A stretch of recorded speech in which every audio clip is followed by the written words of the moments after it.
off-road ကားကြီးတွေကအခနဲ့ဆင်းသက်နေတာကိုသတိချမိကြလားဒီလိုဖြစ်ရတဲ့လူရွှေချက်ကတော့တေချာချင်းကြီးထားတဲ့ spring တွေနဲ့ damper တွေပေါင်းစပ်ထားတဲ့ through ရဲ့ suspension စနစ်ကြောင့်ပဲဖြစ်ပါတယ်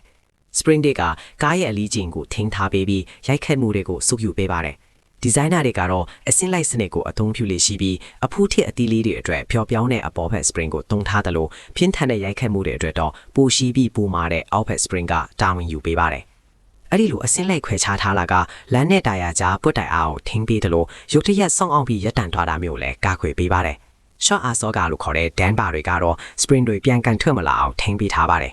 damper တစ်ခုချင်းရဲ့အတွင်းထဲမှာ piston တစ်ခုကနေ hydraulic စီတွေကိုအပေါက်ငယ်လေးတွေထဲကနေဖြတ်စည်းသွားအောင်တွန်းပို့နေတာပါစီရဲ့ခုခံအားကလှုပ်ရှားမှုတွေကိုအပူအဖြေပြောင်းလဲပေးလိုက်ပြီးပြန်ကန်ထွက်လာတဲ့အရှိန်ကိုနှေးကွေးပြီးညှိမ်ထွက်သွားစေပါတယ်ချိန်ညွှန်းလို့ရတဲ့ bypass လမ်းကြောင်းတွေဒါမှမဟုတ် BEV တွေက engineer တွေကိုအရှိန်နေတဲ့အချိန်မှာတက်တောင်းထားရှိအောင်နဲ့အရှိန်မြန်တဲ့အချိန်မှာကောင်းကောင်းထိန်းချုပ်နိုင်အောင်ချိန်ကြီးပေးနိုင်တာကြောင့်ကားကချောင်းခွက်တွေကိုအီအီလေးဖြတ်ကျော်နိုင်တယ်လို့ပြင်းထန်တဲ့ညိုက်ခတ်မှုတွေကိုလည်းခံနိုင်ရရှိစေတာပါ